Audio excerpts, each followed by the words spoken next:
BPSC के chairman Atul Prasad press conference कर रहे हैं। आइए आपको सीधे लिए चलते हैं। बता दें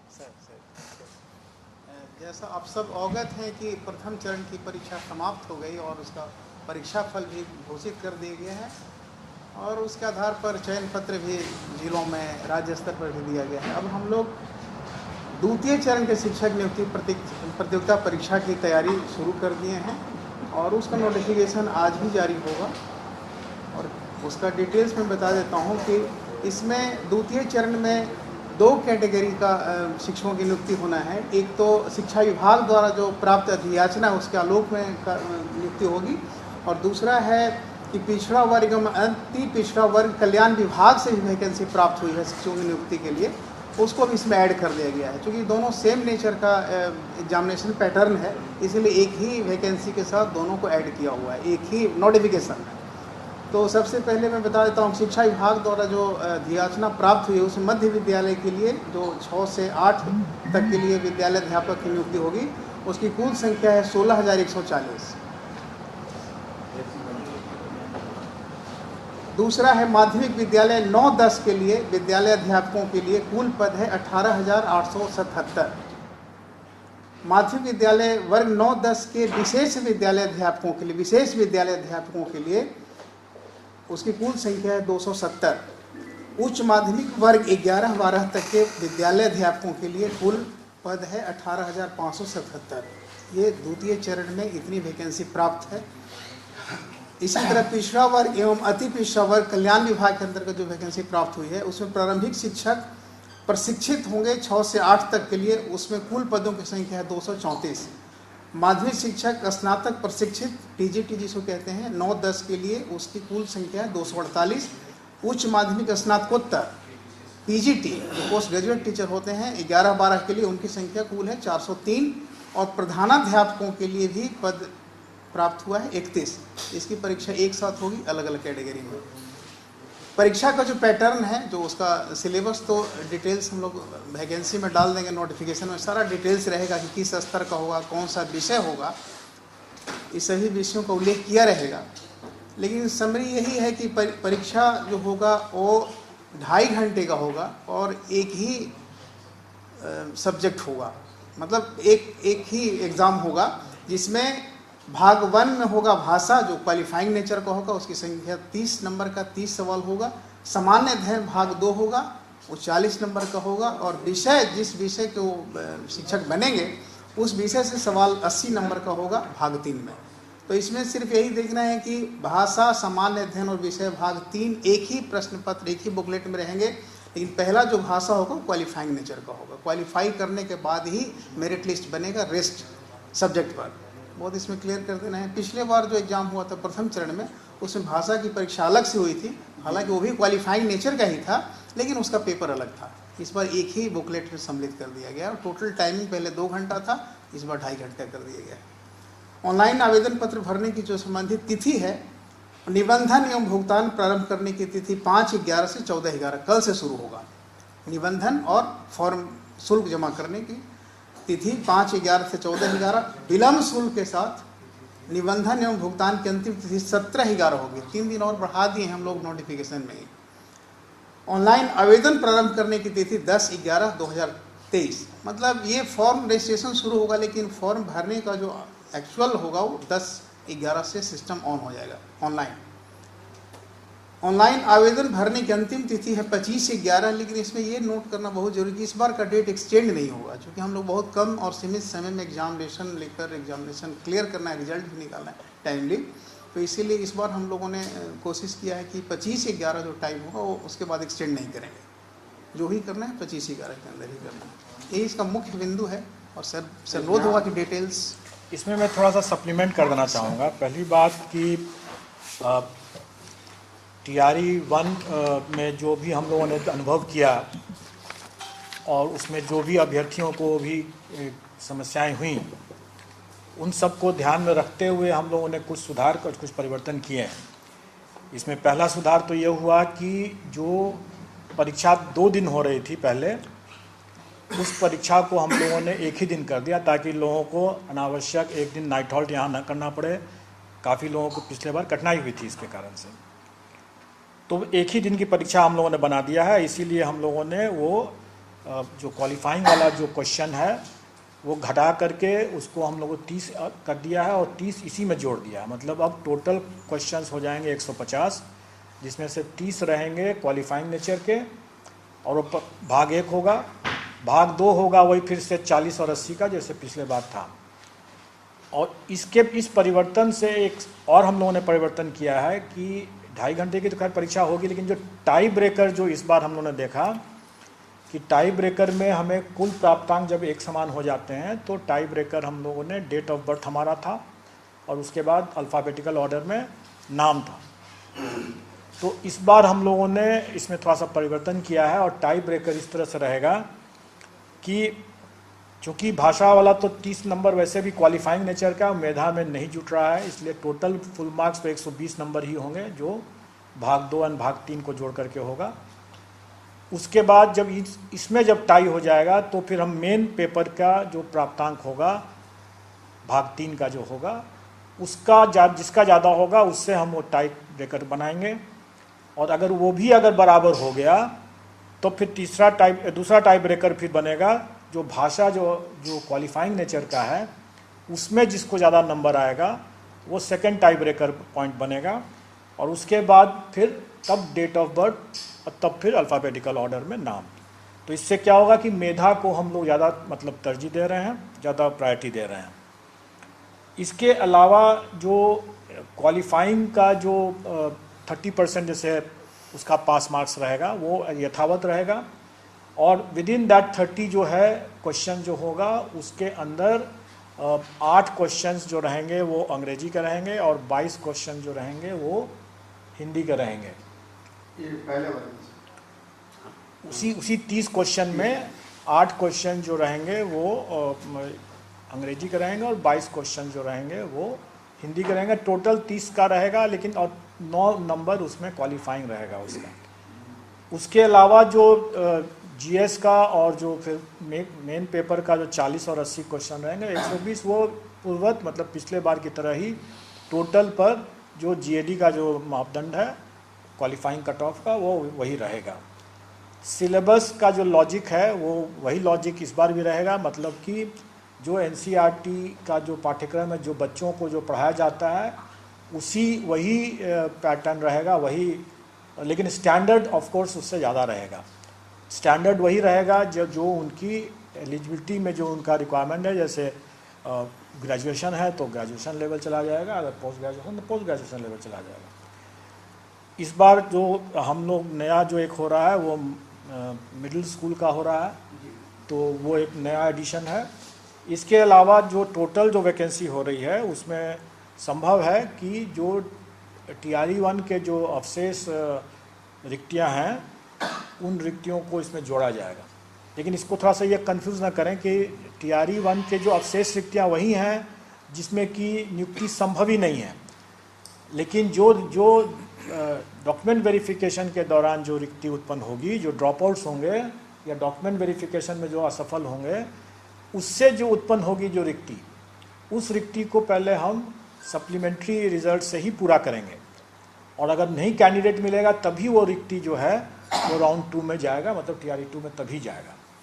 तो दोनों तरह की रिक्ति है, लेकिन उसके बावजूद भी आप लोगों ने देखा ही होगा कि चूंकि एसटीईटी की परीक्षा 2019 के बाद नहीं हुई थी तो कई विषय में ऐसे थे जिसमें कि कैंडिडेट्स बहुत कम थे और रिक्तियाँ ज़्यादा थीं। इसे स्वाभाविक है कि उसमें हम कभी भी हम पूरी रिक्ति को तो भर नहीं सकते थे, तो वो रिक्ति तो खाली ही रहना था। तो वो रिक्ति जब खाली है तो वो रिक्ति टीआरई 2 में आ जाने की संभावना है और उसमें जब जैसे ही शिक्षा विभाग हमें बताएगा वैसे ही हम लोग इसको भी जोड़ देंगे। तो हमारे विज्ञापन में भी ये रहता ही है शर्त कि ये घट बढ़ सकता है, उसी हिसाब से रहेगा। इसमें पिछले बार की तरह हम लोग इसमें कोई नेगेटिव मार्किंग नहीं रखेंगे, लेकिन पिछले बार हम लोगों ने आवेदन और डॉक्यूमेंट वेरिफिकेशन की प्रक्रिया में हम लोगों ने पाया कि अभ्यर्थी अपनी अज्ञानता के कारण से या चूँकि वो टेक सेवी नहीं थे या साइबर कैफ़े की गलती के कारण से अनेक प्रकार की गलतियां हुई हैं। उसके कारण से कई प्रक्रिया हमारी बाधित हुई है और उनको भी काफ़ी कठिनाई हुई है। और एक बहुत बड़ा मसला रह जाता था हमेशा कि उसके डॉक्यूमेंट ही कभी सही नहीं हो पा रहे थे। तो कैसे उसकी जांच की जा सकेगी? अगर बार बार अगर परिवर्तन करने की मांग करेंगे, बार बार बोलेंगे कि कभी साइबर कैफ़े से गलती हो गया, कभी कुछ हो गया, कभी कुछ हो गया, तो स्वाभाविक है कि ये सब को इन सब परेशानियों को देखते हुए ही हम लोगों ने इस बार आवेदन जो के 2 चरण में ले रहे हैं। पहले हम निबंधन करवा रहे हैं और निबंधन हम तुरंत करवा रहे हैं, और इसलिए उसका जो डेट दिया गया है 5 से 14 तारीख तक के लिए। और ये आप अपना निबंधन कर दें, अपना जो भुगतान करना है वो कर दें, और आपको फिर अपना जो डॉक्यूमेंट वगैरह सब जो डिटेल में जो देने की जो बातें हैं उसके लिए आपको पर्याप्त समय है। और वो समय आपको 25 नवंबर तक के लिए है। वो समय 25 नवंबर तक के लिए, ताकि आप अपना सर्टिफिकेट वगैरह जो भी लेना है आप ले करके आ जाएं, और 25 नवंबर तक में आपको जमा करने का आपको अवसर रहेगा। लेकिन ये अवधि विस्तार नहीं होगा। और दूसरा कि इसके अलावे कोई नया अवसर नहीं दिया जाएगा। मतलब कि परीक्षा हो जाने के बाद या कभी कोई आकर के बोलेंगे कि हमसे ये गलती हो गई, सॉरी। इस बार मैं उम्मीद करता हूँ कि अभ्यर्थी ज़्यादा सीरियस होंगे। अनुभव भी उन्होंने हासिल कर लिया पहले राउंड के से, हम लोगों ने भी उससे कुछ सबक लिया। तो इसलिए इस बार जो लास्ट डेट है 25 नवंबर आवेदन जमा करने का, मतलब कि उसके साथ अपने सारे दस्तावेज वगैरह सब जो प्रमाण पत्र उनको देने हैं, वो बेशक उस 25 नवंबर के बीच में वो जितनी बार चाहें अपना करते रहें, उसको बदल सकते हैं। लेकिन उनको वो दस्तावेज उसके बाद परिवर्तन करने का, सुधार करने का, कोई भी प्रविष्टि सुधार करने का कोई मौका नहीं दिया जाएगा। इसलिए ये अंतिम समय रहेगा और इसको अक्षरशः अनुपालन किया जाएगा। अपनी तैयारी उसी हिसाब से करेंगे वो। मैं तो यह भी सुझाव दूंगा कि अगर किसी को अगर लगता है कि कोई त्रुटि हो गई है, तो वो समय रहते अगर उस पता चल जाता है और उसने अगर सब कुछ कर दिया, जमा कर दिया है, उसको लगता है कि त्रुटि रह गई है और उसके पास समय है, तो वो नया फॉर्म भर ले। लेकिन पुराने गलत फॉर्म पर वो अगर परीक्षा दे देगा और बाद में बोलेगा कि हमारे पास नहीं आ सका, तो डॉक्यूमेंट वेरिफिकेशन में जो भी असफल या अनुपस्थित भी अगर रह गए, तो वो हम लोग उसको कदाचार मानेंगे। क्योंकि हम लोग कई बार अवसर देते रहते ही हैं डॉक्यूमेंट वेरिफिकेशन में। अगर एक बार नहीं आ सका, दूसरी बार आइए, तीसरे बार आइए। लेकिन अगर कोई अगर जानबूझ करके अगर किसी पर्टिकुलर मंशा से अगर उसने परीक्षा दिया है, उसको नौकरी पाने की मंशा नहीं है, किसी को मदद पहुंचाने की मंशा से उसने सिर्फ परीक्षा दिया है, तो स्वाभाविक है डॉक्यूमेंट वेरिफिकेशन वो नहीं आएगा। तो ऐसे लोगों को हम लोग छांटेंगे, ऐसे लोग कदाचार की श्रेणी में माने जाएंगे। इसलिए बेहतर यह होगा कि वो अगर गलती हो गई है उनसे और उनको समय नहीं है सुधार करने का, तो वो परीक्षा में भाग न लें। परीक्षा में भाग लें तो अपनी पूरी जिम्मेवारी के साथ भाग लेंगे कि उनके सभी दस्तावेज सही हैं, क्योंकि अगर गलत पाए जाने पर कदाचार के दोषी मानते हुए उनको आगे की परीक्षाओं के लिए निबार कर दिया जाएगा। एक और ये है कि इस बार हम लोगों ने कैंडिडेट को, चूँकि हम मानते हैं कि इसके जो अभ्यर्थी हैं उतने अनुभवी नहीं थे, अमूमन हमारे जो कंबाइंड सिविल सर्विसेज और दूसरी परीक्षाओं के अभ्यर्थी ज़्यादा इस मामले में अनुभवी हैं, इसलिए OMR में वो अपने रोल नंबर, सीरीज़ और सब्जेक्ट कॉम्बिनेशन लिखने में गलती नहीं करते हैं, प्राय नहीं करते हैं। लेकिन इस बार इन लोगों ने काफ़ी बड़ी संख्या में इन लोगों ने गलती किया, और उस गलती को पहचानने और उसको चिन्हित करने कि भाई ये OMR किस कैंडिडेट का है, उसका रोल नंबर ही गलत है, तो ये हमारे लिए काफ़ी बड़ी समस्या थी। और इस समस्या के हिसाब से हम लोगों ने उसमें कोशिश किया कि उसको चिन्हित कर सकें। लेकिन इस बार हम लोग ऐसा कोई प्रयास नहीं करेंगे, मैनुअल कोई प्रयास नहीं करेंगे, क्योंकि मैनुअल प्रयास करने में हो सकता है कि गलती भी हो जाए, कुछ छूट भी जाए, और अनावश्यक उसके कारण से सभी लोगों का विलम्ब भी होता है, काफ़ी कठिनाई हो जाती है, हमारे रिसोर्सेज पर भी काफ़ी दबाव पड़ जाता है। अगर हमको सीरीज़ की गलती अगर हो गई तो हम उसको मतलब चार तरह से अगर हम उसका रिज़ल्ट चेक करेंगे, चारों सीरीज़ में रिज़ल्ट चेक करेंगे, उसके बाद वो सुविधा देंगे, तो उसमें हमारे काफ़ी रिसोर्सेज लग जाते हैं, काफ़ी विलम्ब होता है, काफ़ी कठिनाई होती है। कई मामलों में सब्जेक्ट कॉम्बिनेशन लोगों ने गलत कर दिया और सब्जेक्ट कॉम्बिनेशन का हमारे पास में कोई दूसरा विकल्प नहीं था उसको चेक करने का।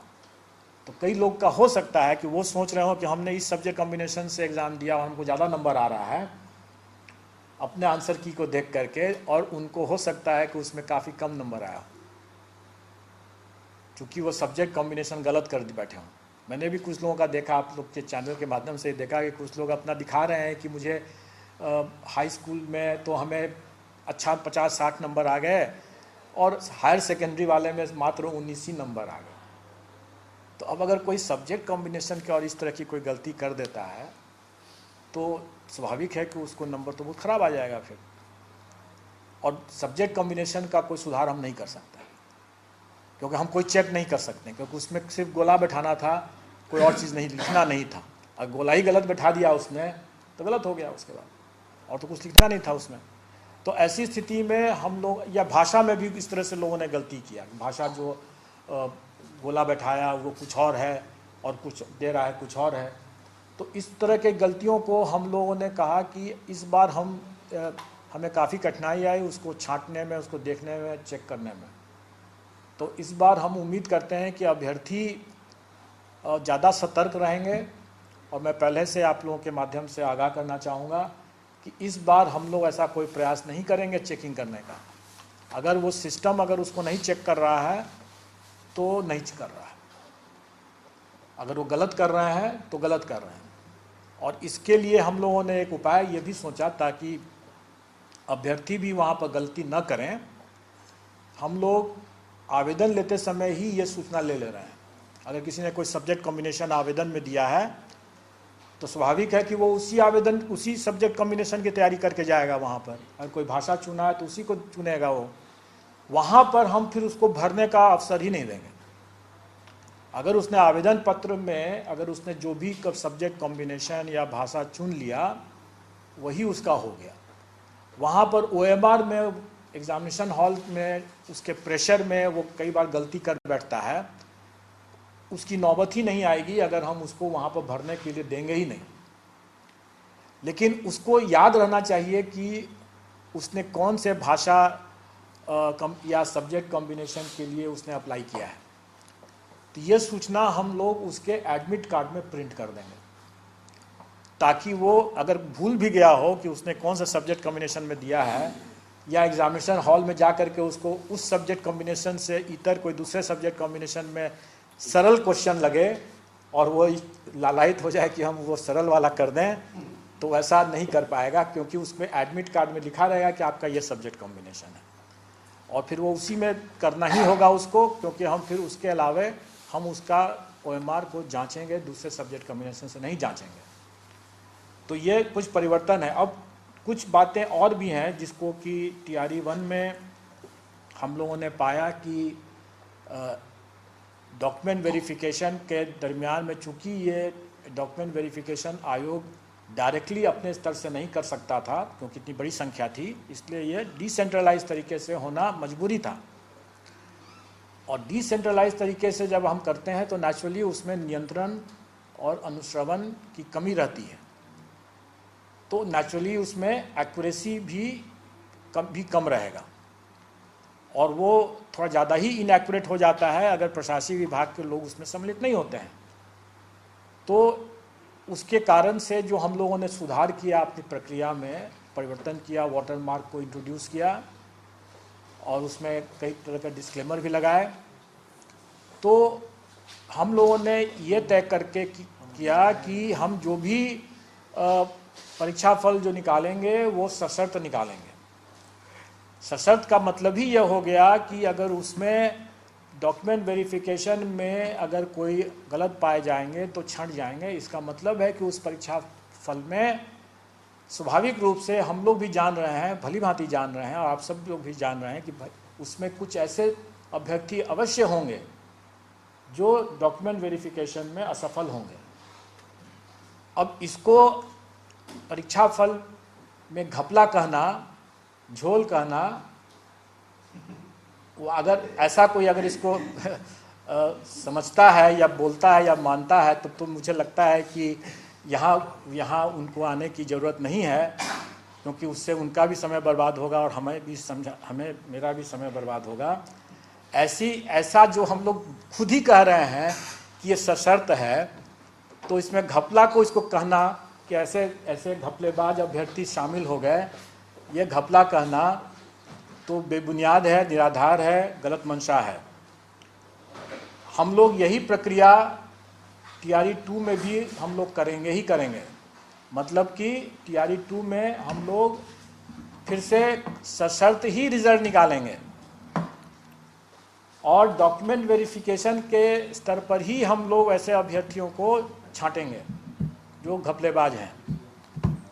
अब अगर इसको कोई ऐसे परीक्षा फल जो सशर्त है इसको घपला ही बोले अगर, तो मैं फिर और उसके लिए मैं तो सिर्फ क्षमा ही मांग सकता हूँ, उससे और अधिक तो कुछ कर नहीं सकता हूँ।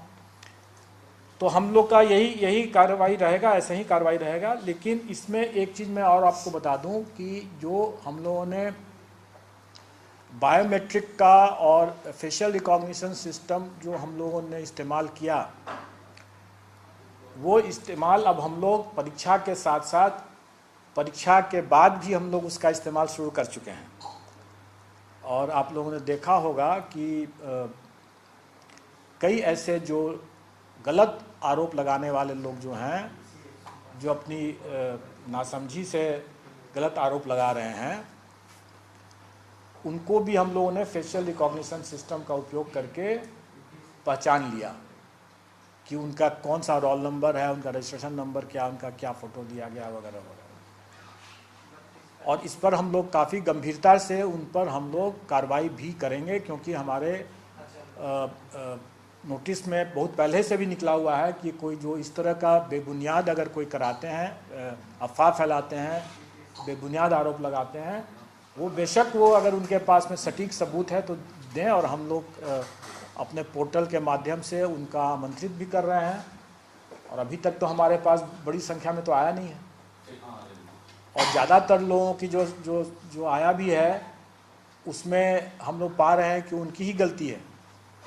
अब उन्होंने रोल नंबर गलत लिखा और उसके कारण से उनका अगर सिस्टम ने गलत अगर टेकअप कर लिया मार्क्स, जो रोल नंबर नहीं लिखते हैं सही होता है, सिस्टम कभी कभी क्या करता है कि वो निकटवर्ती जो रोल नंबर होगा उसका मार्क्स उठा लेगा, और अगर निकटवर्ती रोल नंबर वाले का अगर मार्क्स अगर बहुत कम है तो उसको भी कम ही दिखेगा। तो इस तरह की गलती नहीं करें लोग। और शिकायत अगर जायज़ है, सटीक है, उनके पास सबूत है, तो हम लोग निश्चित तौर पर सुधार कर लेंगे।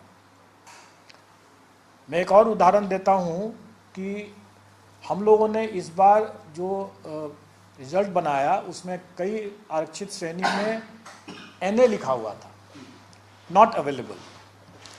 जो लोग आरक्षण किस तरह से काम करता है वो अगर जानेंगे कि सबसे पहले हम लोग किसी भी कैंडिडेट को उसके मेधा के आधार पर उसको पहले जनरल कैटेगरी में ट्रीट करते हैं।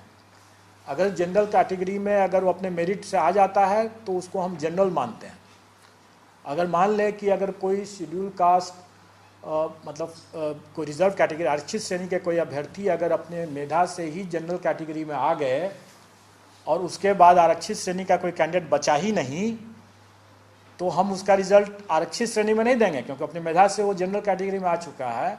तो हम उसको जनरल कैटेगरी में देंगे और आरक्षित श्रेणी में नॉट अवेलेबल देंगे। मतलब कि चूंकि आरक्षित श्रेणी में अगर कोई कैंडिडेट बचा ही नहीं, सबके सब मेधा जनरल में आ गए, तो हम ऐसी स्थिति में हम NA ही तो लिखेंगे। तो उसमें यह कहना कि हम NA लिखें, हम तो अवेलेबल हैं, फिर भी हमारा नहीं हुआ, इसलिए नहीं हुआ क्योंकि आपका तो कोटा पहले ही फुल हो गया। क्योंकि ये खास करके ऐसा देखा गया कि शेड्यूल कास्ट में अगर मान लें तो शेड्यूल कास्ट में महिलाओं के लिए भी आरक्षण है, सभी कैटेगरी में है।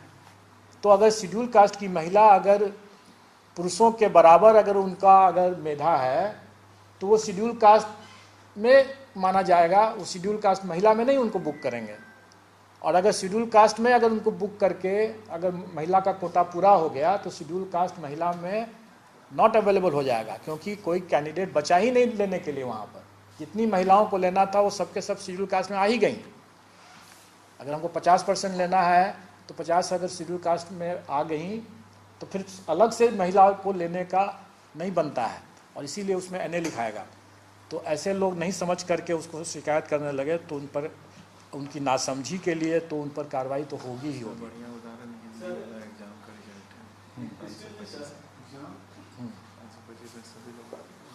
हाँ, जैसे अभी जैसे सचिव साहब आप बताएं कि एक और उदाहरण देंगे। उदाहरण है कि सबसे पहला जब हम रिजल्ट निकाले थे हिंदी का +2 वाले में, तो उसमें 3100 कुछ सीट था, 525 हमको मिला। तो अगर 3100 दीजिएगा तो उस हिसाब से हमारा जो मेधा सूची जनरल का बनता तो उसी में सारे लोग आ गए, तो सारा लोग जनरल में आ गया, तो सभी कैटेगरी में NA लिखा हुआ था।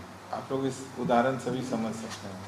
500 कभी कैंडिडेट जितने रिक्ति थे उससे काफ़ी कम कैंडिडेट अप्लाई किया, और जितने कैंडिडेट सेलेक्ट हो गए सबके सब जनरल में ही बुक हो गए, तो आरक्षण में जाने की जरूरत ही नहीं पड़ी उनको। ऐसे कई सब्जेक्ट्स में आप देखेंगे। स्वाभाविक है कि आरक्षित श्रेणी में NA लिखाएगा फिर। तो ये स्थिति है, और हम लोगों ने अपनी ओर से बता दिया। अगर आप लोगों को नहीं सर, हाँ बता एक चीज़ और ऐड करना चाहेंगे। इसमें पिछले बार अपीयरिंग का प्रावधान किया गया था, इसमें किसी तरह का अपीयरिंग नहीं होगा, और जो हमारा कट ऑफ होगा अर्हता के लिए वो निबंधन की अंतिम आवेदन की अंतिम तिथि जो होगा वो कट ऑफ का ये रहेगा, मतलब उस डेट तक सारा सर्टिफिकेट 25/11 तक रहना चाहिए। ये बहुत इम्पोर्टेंट है। सर निगेटिव के बारे में, नेगेटिव मार्किंग के बारे में क्या बोला गया? नेगेटिव मार्किंग नहीं लागू होगा। ये आवेदन की अंतिम तिथि, अर्हता, योग्यता दोनों ना सर? हाँ सर एक बार जरा डेट कोई एग्जामिनेशन का डेट हाँ बता रहा ठीक है, फिर से बता आप बता दें। सर आप ही बोल। चलो मैं बोल देता हूँ। निबंधन का जो है एवं भुगतान वो 5 तारीख से, मतलब कल से 14 तारीख तक होगा। विलम्ब शुल्क के साथ निबंधन एवं भुगतान की अंतिम तिथि 17/11 होगा। और हम लोगों ने पहले बता दिया है कि निबंधन अलग क्यों रख रहे हैं और आवेदन के लिए हम क्यों रख रहे हैं, क्योंकि डॉक्यूमेंट उसी समय, निबंधन के समय ही अगर डॉक्यूमेंट भी जमा करने में, तो बोल रहे थे लोग कि साइबर कैफे में काफ़ी भीड़ हो जाती है, मेरा वाला किसी दूसरे में डाल दिया, दूसरा वाला इसमें डाल दिया।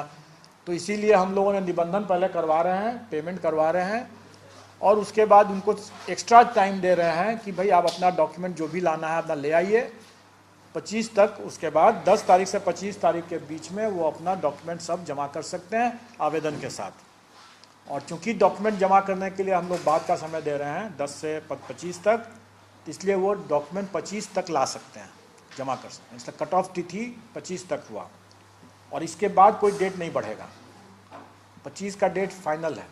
डेट भी नहीं बढ़ेगा, और कोई एडिट करने का पिछले बार जो दिए थे मौका, कहीं भी एडिट करने का मौका नहीं। बाद में इसके बाद कोई एडिट करने का एक्स्ट्रा मौका नहीं मिलने वाला है। इस दरमियान से 5 से 14 के दरमियान रजिस्ट्रेशन में एडिट कर सकते हैं।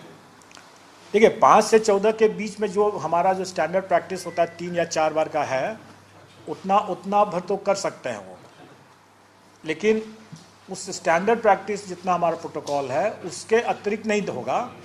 और इस डेट के बाद, जो इस बार हम लोगों ने डेट के बाद भी लोग जो शिकायत करते रहे कि भाई मेरा साइबर कैफे से ये हो गया, गलत कर दिया, वो कर दिया। हद तो यह भी हो गई कि एडमिट कार्ड में अगर हस्बैंड और वाइफ अगर दे रहे हैं तो हस्बैंड का फोटो वाइफ वाले एडमिट कार्ड पर और वाइस वर्सा। इतनी लापरवाही, अब इसके लिए क्या किया जा सकता है? काफ़ी सहूलियत दे दिया गया TRE 1 में। मैं उम्मीद करता हूँ कि अनुभव काफ़ी। एग्जामिनेशन का डेट है अभी के हिसाब से 7, 8, 9, 10 दिसंबर। अच्छा, ये आवेदन में भी तो संशोधन कर सकते हैं अवधि के दरमियान?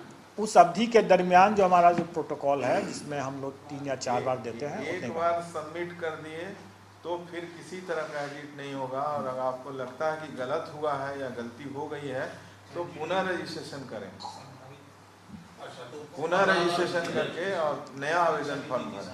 आवेदन तो दोबारा नहीं कर सकते? नहीं, देखिए फिर से मैं इसको एक्सप्लेन करता हूँ। निबंधन तो तभी आपका पूर्ण होगा जब आप पेमेंट भी करेंगे। स्वाभाविक है कि एक बार जब आप पेमेंट कर दिए, उसके पहले जो आपको सुधार करना था आप कर लीजिए, लेकिन जब एक बार आप सबमिट कर दिए तो फिर आपको सबमिटेड फॉर्म को या सबमिटेड निबंधन वाला या उसको चेंज करने का आपको मौका नहीं मिलेगा। अगर आपको लगता है कि गलती हो गई और निबंधन का समय जैसे बचा हुआ है तो आप फिर से भरिए, फिर से फी देना होगा। फिर से भरिए। एग्जाम की तारीख जो है ये संभावित है। जैसे सर इसमें सिपाही वाले में हुआ क्या केस आया वहाँ पे कि ये त्रुटि हुई और वो दोबारा रजिस्ट्रेशन किए तो 45,000 का लिस्ट जारी कर दिए कि ये 2 बार रजिस्ट्रेशन किए। तो अगर 2 बार रजिस्ट्रेशन करते हैं तो उनको चिन्हित करके बाहर करने की कोई संभावना नहीं है। हम लोग उसको मर्ज करते हैं। बीपीएससी में ये परिपाटी है कि अगर कोई डबल पहले भी अगर कहीं किया हुआ है तो उस रजिस्ट्रेशन को हम लोग मर्ज करके एक लास्ट वाला हम लोग करते हैं। हम लोग अभ्यर्थी को जरूर मौका देते हैं और हम लोग उसको परीक्षा के पहले उसको छांटने का हम लोग प्रयास नहीं करते हैं। इस तरह से हम लोग डॉक्यूमेंट भी इसीलिए उस समय नहीं जांचते हैं। हम लोग बेशक हम लोग का प्रयास रहता है कि हम लोग उसको मेधा के आधार पर उसको छांटें या सेलेक्ट करें, और उसके बाद जब हम सेलेक्ट करते हैं मेधा के आधार पर, जो कि इस बार भी किया गया, उसके बाद हम डॉक्यूमेंट देखते हैं कि भाई आपका डॉक्यूमेंट सब सही है कि नहीं सही है, और उसमें अगर नहीं सही रहेगा तो उस समय फिर उसके आधार पर फिर तब छांटा जाए। दो चरण में छांटते हैं। एक तीसरा चरण भी होता है और वो है ज्वाइनिंग के बाद का, क्योंकि ज्वाइनिंग के समय में आपको पता नहीं रहता है कि वो डॉक्यूमेंट जो दे रहा है उसको आप उसके फेस वैल्यू पर लेंगे, वो फर्जी डॉक्यूमेंट लेके आ गया कि असली सही डॉक्यूमेंट है कि फर्जी है, ये तो आप उस समय तो अनुसंधान नहीं करने बैठेंगे ना, वो तो बाद में करने बैठ जाएंगे, उसमें समय भी लगेगा। वो सेकेंड स्टेप का फिर है, वो बाद में होगा। पहला फिल्टर जो होता है वो मेधा पर होता है, जो कि हम लोगों ने किया मार्क्स के बेसिस पर, ऑफ कोर्स रिजर्वेशन कैटेगरी को भी। सेकेंड फिल्टर जो होगा वो डॉक्यूमेंट वेरिफिकेशन के आधार पर होगा, जो कि किया भी गया है। एंड थर्ड फिल्टरेशन जो होगा वो आफ्टर ज्वाइनिंग होगा, जो कि वृहद अनुसंधान के बेसिस पर होगा। मतलब कि उसमें देखा जाएगा कि अगर मान ले वो अपना कोई भी सर्टिफिकेट, जैसे किसी ने पूछा भी था कि अगर अलीगढ़ मुस्लिम यूनिवर्सिटी से अगर कोई सर्टिफिकेट, फॉर दैट मैटर किसी भी यूनिवर्सिटी से कोई सर्टिफिकेट लेके आ रहा है, वो सर्टिफिकेट हम तो उस दस्तावेज को देखेंगे, अभी इस स्टेज पर तो देखेंगे कि दस्तावेज सही है, ओरिजिनल लग रहा है, चलो ठीक है ये। लेकिन बाद में ज्वाइनिंग करने के बाद उसको भेजा जाएगा यूनिवर्सिटी के पास में कि भाई आप बताओ कि ये सर्टिफिकेट आपने इशू किया कि नहीं किया है। और अगर उस समय भी पकड़ा जाएगा, और पकड़ा जाता भी है, कई मामले आते हैं। हम लोग भी जब सरकारी नौकरी जब प्रारंभ किए थे तो बाद में ही पुलिस वेरिफिकेशन आता है, थोड़ी पहले आएगा, वो सारा चीज़ तो बाद में आएगा, पता चलेगा कि क्या ये आदमी बहुत नक्सलाइट है या टेररिस्ट है या जो भी पता चलेगा बाद में पता चलेगा, उस समय नहीं पता चलता। तो कहने का मतलब ये है कि ये तो फिल्ट्रेशन जो है ही, और हमने पहले भी स्पष्ट किया था कि इस बार हम लोग जो डॉसियर जो भेजना शुरू कर चुके हैं आयोग में, वो हम लोग सॉफ्ट कॉपी भेजते हैं। सॉफ्ट कॉपी इसलिए भेजते हैं क्योंकि उसका बायोमेट्रिक्स भी हम भेजते हैं। तो अगर कोई नौकरी पा लिया, और नौकरी तो पाते के समय में, जैसे अभी डॉक्यूमेंट वेरिफिकेशन में तो सही आदमी गया, वहाँ पर सब कुछ सही हुआ, लेकिन एक्चुअली नौकरी करने जाते समय तो कोई फर्जी आदमी जा सकता है। राम कुमार ने सारा प्रक्रिया सही तरीके से किया और नौकरी करने पहुंच गया श्याम कुमार, ये संभव है। इसीलिए डॉसियर भी जब हम लोग जब भेजते हैं तो वो हम लोग डिजिटल भेज रहे हैं, जिसमें कि हम ई साइन कर डिजिटली साइन करके भेजते हैं, और उसमें सॉफ्ट कॉपी में हम उसका बायोमेट्रिक्स भी भेजते हैं, ताकि जब नौकरी जब करने लगे तब देखा जाएगा कि भाई जो बायोमेट्रिक जिस पर की परीक्षा दिया, सारा कुछ हुआ जिस बायोमेट्रिक्स पर, क्या वही कैंडिडेट वहाँ पर पढ़ा रहा है या नहीं काम कर रहा है, कोई दूसरा तो नहीं कर रहा है। तो अब टेक्नोलॉजी चूँकि बढ़ गया और शरारती तत्व भी काफ़ी टेक सेवी हो गए हैं, तो हमें भी उनके हिसाब से चलना पड़ता है, इसलिए हम लोगों ने भी अपना ये सुधार किया हुआ है। इसलिए अब पुराने ज़माने की बात नहीं रही। ये डेट जो है, जब पूछा किसी ने कि यहाँ ये हम लोग तो हमेशा संभावित ही कहेंगे, लेकिन हम लोग तो बेशक प्रयास करेंगे कि इसी तारीख पर रहे, इसी तारीख पर हम लोग इसी को फोकस करके ही हम लोग सारी तैयारी कर रहे हैं।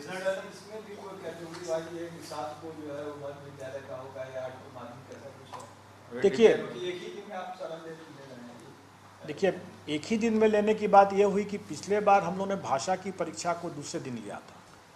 दूसरे दिन लेने की जरूरत इसलिए पड़ी थी क्योंकि हमारा पहला दिन जैसे जो था प्राइमरी का हमें 2 शिफ्ट में करना पड़ा क्योंकि कैंडिडेट ज़्यादा थे, और इस बार भी वही होगा। इस बार भी वही अगर होगा, अगर कैंडिडेट हमारी एक विशिष्ट क्षमता के से ज़्यादा अगर नंबर्स में कैंडिडेट आ जाते हैं तो वैसी स्थिति में हम लोगों को निश्चित तौर पर 2 शिफ्ट करना पड़ेगा। और 2 शिफ्ट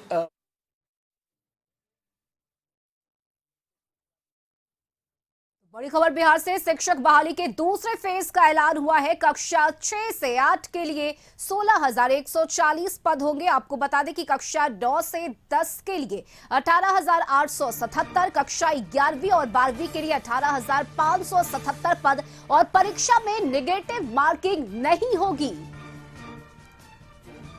5 नवंबर से फॉर्म अभ्यर्थी भर सकते हैं और ऑनलाइन आवेदन भरने की आखिरी तारीख 25 नवंबर है, और एक सिटिंग में 2.5 घंटे की परीक्षा ली जाएगी। बड़ी खबर आपको बता रहे हैं बिहार से, शिक्षक बहाली के दूसरे फेज का ऐलान किया गया है और इस बार की परीक्षा में नेगेटिव मार्किंग नहीं होगी। एक बार फिर से बता देते हैं, कक्षा 6 से 8 के लिए 16,140 पद होंगे, कक्षा 9 से 10 के लिए 18,877 पद, कक्षा 11वीं और 12वीं के लिए 18,577 पद होंगे, और परीक्षा में नेगेटिव मार्किंग नहीं होगी। अभ्यर्थी 5 नवंबर से फॉर्म भर सकते हैं। ऑनलाइन आवेदन करने की आखिरी तारीख 25 नवंबर की है।